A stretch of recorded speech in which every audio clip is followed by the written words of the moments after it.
देखिए साथियों,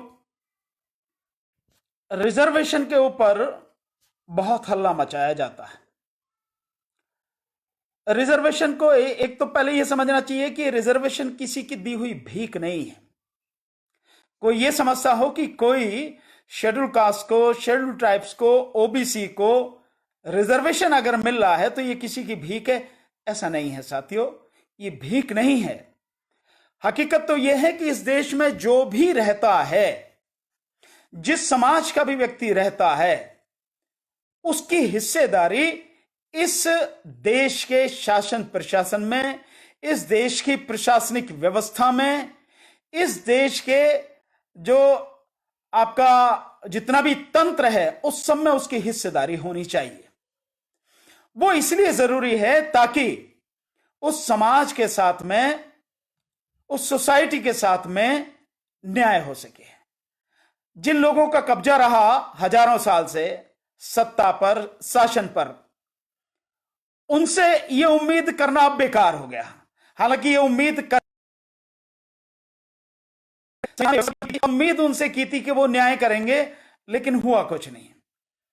हुआ यह है साथियों कि जिनको जिम्मेदारी दी गई थी, जिनसे यह उम्मीद की गई थी कि वो न्याय करेंगे, लोगों की भलाई के लिए काम करेंगे, लोगों को उनका हक देंगे, हकीकत आज 70 साल बाद यह है कि वही लोगों का हक लूट रहे हैं, वही लोगों को खत्म कर रहे हैं, उनके तरक्की के रास्ते सारे बंद किए जा रहे हैं।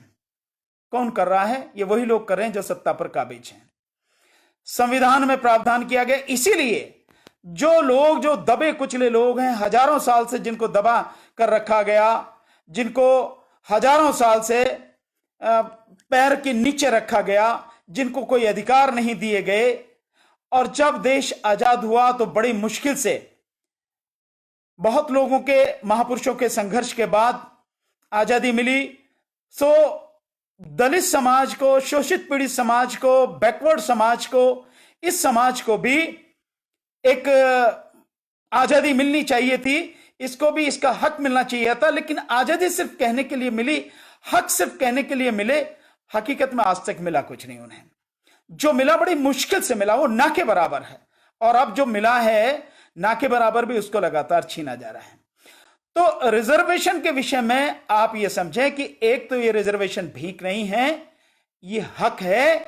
इस देश में हम लोग रहते हैं, एससी, एसटी, ओबीसी, जो भी लोग इस देश में रहते हैं, उनका प्रतिनिधित्व इस देश की शासन व्यवस्था में, प्रशासन में होना जरूरी है। इसलिए ये रिजर्वेशन प्रतिनिधित्व है, रिप्रेजेंटेशन है, ये कोई भीख नहीं है। तो जो संशोधन किया गया वो 77वां संशोधन था। उसके बाद में और संशोधन किए गए, और फिर धीरे धीरे बढ़ते हुए एक केस आया 2006 में, एम नागराजन का केस आया।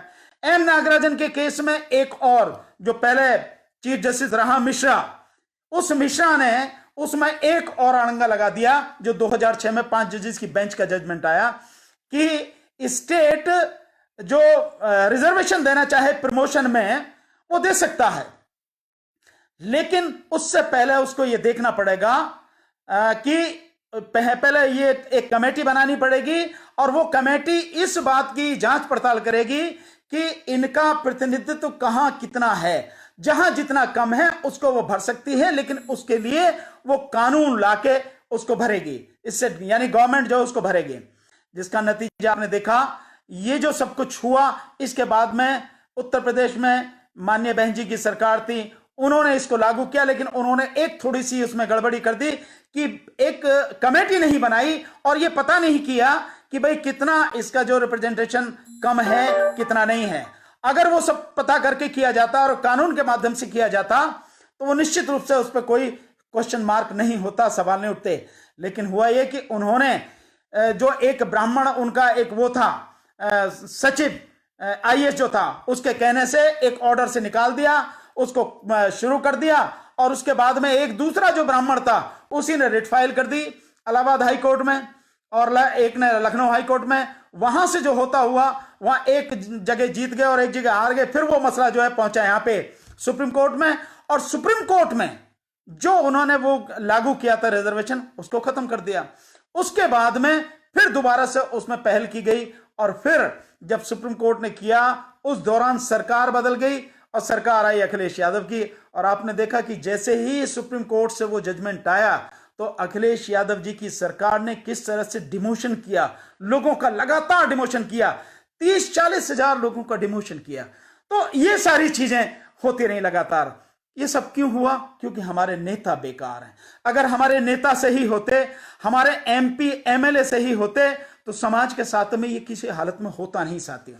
लेकिन समाज का दुर्भाग्य कि जो भी नेता बन के गए, एमएलए एमपी बन के गए, वो जिन पार्टियों के थे उन्हीं पार्टियों के बस केवल बंधुआ मजदूर बन के गए, उनके गुलाम बन के गए। उनके खिलाफ कभी समाज के हित में उन्होंने आवाज नहीं उठाई, जिसका नतीजा यह कि लगातार समाज के खिलाफ यह होता रहा। और सबसे बड़ी बात, बार बार चाहे इंदिरा साहनी वाला केस हो, चाहे एम नागराजन वाला केस हो, चाहे और कोई केस रहे हो, जिस भी केस की बात देखो, जब भी देखो तो हमेशा जो इसमें टांग अड़ाई साथियों, वो टांग अड़ाई सुप्रीम कोर्ट ने है। सो मेरा मानना यह है साथियों कि क्या हम इसे इसी तरह से बर्दाश्त करते रहेंगे? क्या सुप्रीम कोर्ट जैसे चाहेगी वैसे ही हम लोग उसको बर्दाश्त करते रहेंगे सर झुका के? अभी सुप्रीम कोर्ट फिर कह रही है कि ये जो रिजर्वेशन है ये मौलिक अधिकार नहीं है। निश्चित रूप से मौलिक अधिकार है। यह अनुच्छेद 16(4) के अंतर्गत है, 16(4), 16(4)A, 16(4)B के अंतर्गत है और वो उसमें मौलिक अधिकार में आता है। हां, जो कहने की हिम्मत भी वो कर पा रही है उसके दो कारण हैं। नंबर एक, जो भाषा है, जो अनुच्छेद की भाषा है, वो भाषा एकदम सटीक होनी चाहिए कि ये ऐसे करना है तो ऐसे ही होगा।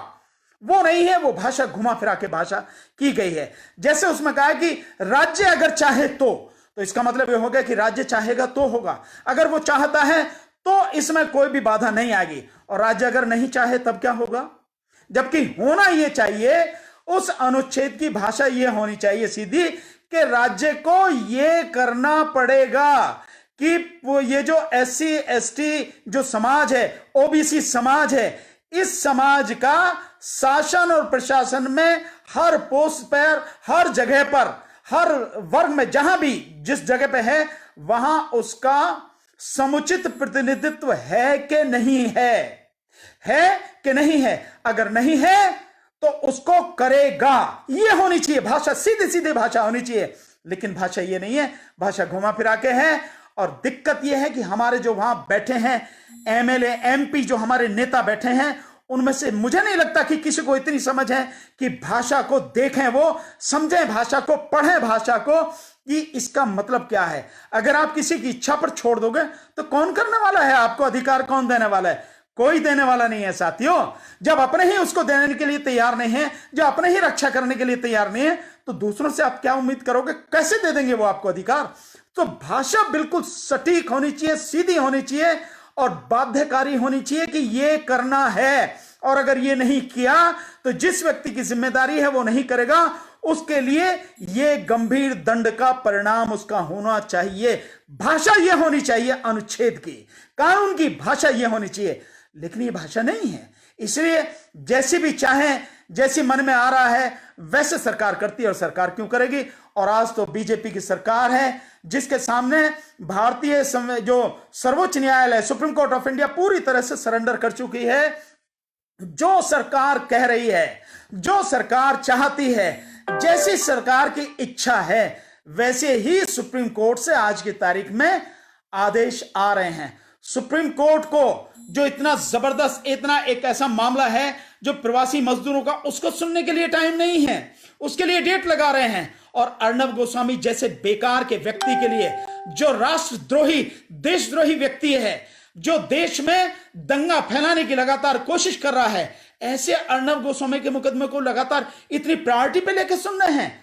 मतलब सुप्रीम कोर्ट का यह हाल, आप इससे अंदाजा लगा सकते हैं। दूसरा, अभी एक रिट पड़ी है कि जो 20,000 करोड़ का प्रोजेक्ट है, जो उसका राजपथ का और वहां पे नई संसद बनाने का जो प्रोजेक्ट है 20,000 करोड़ का, उस पर एक पिटीशन पड़ी है। सुप्रीम कोर्ट ने उस पे, मतलब उसे सुनने का उसके पास टाइम ही नहीं, इसकी ये प्रायोरिटी नहीं है, इसकी कोई जरूरत नहीं, अभी प्रायोरिटी नहीं है इसकी। प्रायोरिटी किस बात की है? सरकार की तरफ से जो भी आएगा। अर्णब गोस्वामी जैसे देशद्रोही लोग वो अगर आते हैं, जबकि उसके खिलाफ तो कोई FIR भी नहीं हुई, कुछ भी नहीं हुआ, वो ऐसे लोग आते हैं, उनकी बात सुनने के लिए समय है, लेकिन नहीं है। और ऐसे में ही जब कोरोना का मसला चल रहा है, आंध्रा के आदिवासियों के जो 100% उनके हिसाब से जो वहां पे रिजर्वेशन की बात करी, उसको खत्म कर दिया, उसके लिए टाइम है। ऐसे में उसके लिए उनके पास समय है कि उसको खत्म कर रहे हैं, वो भी खत्म करने के लिए, देने के लिए नहीं, उस रिजर्वेशन को खत्म करने के लिए। तो हमें यह समझना पड़ेगा साथियों कि हमारे रास्ते में सरकार तो है ही, बीजेपी, आरएसएस ये तो बाधा है ही, कांग्रेस भी हमारे रास्ते में बहुत बड़ी बाधा है। आप इसको भी ये मत मानना साथियों, अगर कांग्रेस चाहती तो कब का इसे पूरा कर देती, लेकिन कांग्रेस ने कभी पूरा नहीं किया और केवल टुकड़े डालने का काम कांग्रेस करती रही। सो मेरा मानना यह है साथियों कि हर तरह से अगर हम देखते हैं तो हमारे रास्ते में बाधा ही बाधा है, न केवल हमारे एमएलए एमपी, हमारे नेता। आप समझते हैं, मैंने एक फिगर आपको दी है, बताया 131 एमपी हमारे लोकसभा में है, राज्यसभा में रिजर्वेशन नहीं है, फिर भी करीब 15-20 एमपी वहां भी हैं। ओबीसी समाज के हर जगह हैं, एमपी लोकसभा में भी, राज्यसभा में अच्छी संख्या में है। इसके अलावा साथियों जो राज्यों की विधानसभाएं हैं, लगभग 30 विधानसभाएं और 7 विधान परिषद हैं, उनमें मिला के तकरीबन 1100, 1150 हमारे एमएलए और एमएलसी हैं। कहीं नहीं बोलता, कोई कुछ नहीं बोलता। आपने कभी किसी को देखा है कोई इसके लिए संघर्ष करता हुआ, लड़ता हुआ देखा है? अगर माना कभी कोई बोल भी लिया असेंबली में या पार्लियामेंट में बोल भी लिया, तो उससे क्या हुआ? क्या जमीन पे आकर संघर्ष नहीं कर सकते आप? सड़क पर आकर संघर्ष नहीं कर सकते आप? किसके लिए? कि वहां बैठने के लिए हैं आप नेता हैं, समाज के नेता हैं, आपको समाज के लिए काम करना चाहिए, करना पड़ेगा, नहीं तो गद्दी छोड़ के आपको जाना पड़ेगा। ध्यान रखना, समाज इन सारी चीजों को बहुत तरीके से देख रहा है, बहुत अच्छी तरह से वाच कर रहा है। समाज आंखें मूंद के नहीं बैठा, समाज उस समय के इंतजार में है जब सही समय आए, सही लीडरशिप मिले, सही टीम मिले, सही लोग आए, अच्छे लोग आए और उनके साथ में खड़ा होकर इस पूरी गंदगी को साफ कर दे। सो आप ध्यान रखना, बख्शा कोई भी नहीं जाएगा। पर मेरा निवेदन है कि इन सारी चीजों से बेहतर यह है कि आप समाज के लिए काम करें और समाज को उसका हक दिलाने के लिए संघर्ष करें, ईमानदारी से संघर्ष करें, संसद में संघर्ष करें, विधानसभा में संघर्ष करें और सड़क पर संघर्ष करें, लोगों को जगाएं, लोगों को इकट्ठा करें और उनके हक के लिए 24 घंटे चौकन्ने रहें, जागते रहें, लोगों को जगाते रहें। ऐसा हुआ नहीं। एक बात समाज से भी कहनी है साथियों, ये जो सब कुछ हुआ है इसमें कहीं ना कहीं हम सब भी दोषी हैं, समाज भी कहीं ना कहीं दोषी है। समाज भी जिस तरह से अंधविश्वास में जकड़ा है, समाज भी जिस तरह से डरता है, बाहर आने से डरता है, आवाज उठाने से डरता है, नेताओं के खिलाफ संघर्ष करने से डरता है, नेताओं की धज्जियां उड़ाने से डरता है, यह भी हमारे लिए एक बड़ी दिक्कत की बात है साथियों। समाज भी गुनहगार है, मैं ये नहीं मानता कि समाज भी गुनहगार नहीं है। समाज को भी सही समय पर बोलना चाहिए, अच्छे लोगों को नेता बनाकर चुनकर भेजना चाहिए। समाज की जिम्मेदारी है साथियों। कहीं कोई बिक जाता है शराब पर, कहीं कोई पैसे पर, कहीं कोई किसी में इंटरेस्ट ही नहीं लेता, कहीं कोई राजनीति में।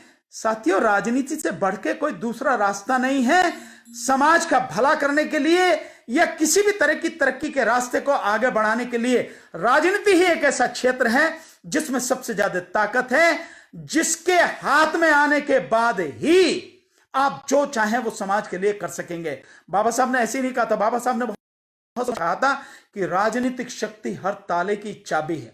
हम समझे नहीं, हम इसको तरीके से समझे नहीं। दूसरा, हम बाबा साहब को नहीं समझे। बाबा साहब को अगर समझते हम तो नजारा ही कुछ और होता। हमें हमारे मुस्लिम समाज के भाइयों से सीखना चाहिए, उनसे बहुत सी चीजें हैं जो हमें सीखनी है, उनका साथ देना है पूरी ईमानदारी से। मैं बार बार कहता रहा कि उनके साथ दीजिए।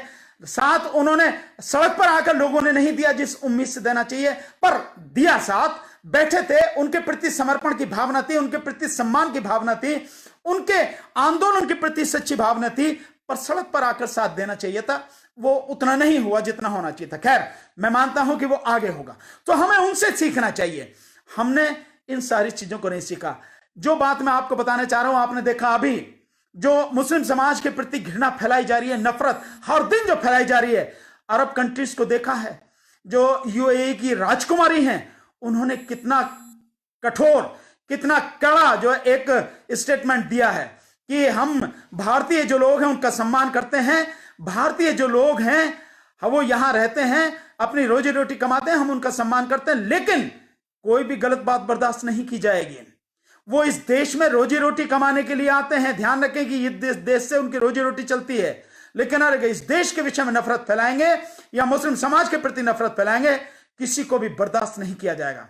सो पूरा मुस्लिम समाज, पूरी दुनिया का जो मुस्लिम समाज के जो देश हैं, वो मुस्लिम समाज के साथ में खड़े हैं। जब जरूरत पड़ेगी वो सारे पूरी ताकत के साथ खड़े होंगे। तुम जरा देखो तुम्हारे साथ में कौन खड़ा होने वाला है। SC ST समाज के लोग जो हैं तुम्हारे साथ कौन खड़ा होने वाला है।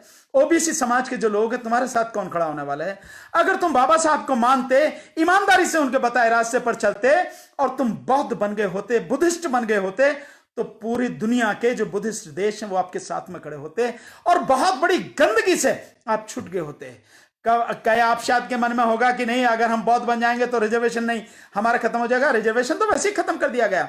अगर आप बाबा साहब को पढ़ते, धर्मांतर क्यों, अगर ये आपने पढ़ लिया होता तो ये सारी गंदगी, ये सारी कमजोरियां आपके दिमाग से निकल जाती। तो दिक्कत ये है कि बाबा साहब को पढ़ते नहीं हैं, समझते नहीं हैं, बाबा साहब को जानने की कोशिश नहीं करते हैं, बस जितना सुन लिया उसी में सारी बात करते हैं।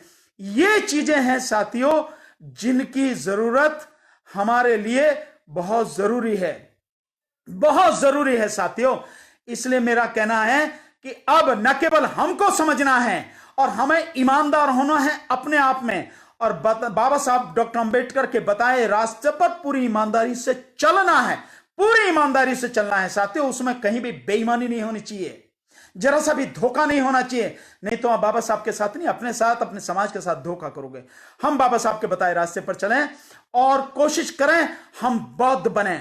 और बेहतर यह होगा कि अगर करोड़ों की संख्या में एक साथ पूरे देश में हम बौद्ध धर्म की दीक्षा लें तो नजारा ही कुछ और होगा। दुनिया में हलचल मच जाएगी।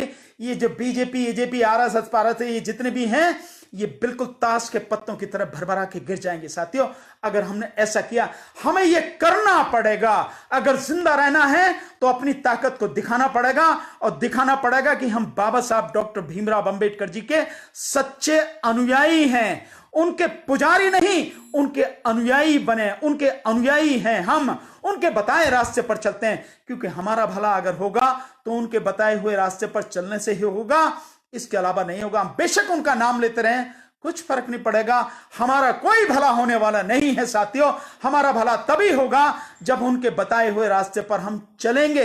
यही हमारे लिए जरूरी है, यही हमारे लिए सही है, और यही हमारे लिए हमारा परम कर्तव्य है, हमारा धर्म है। जो धर्म है हमारा, उस हमें अपने धर्म को निभाना है साथियों।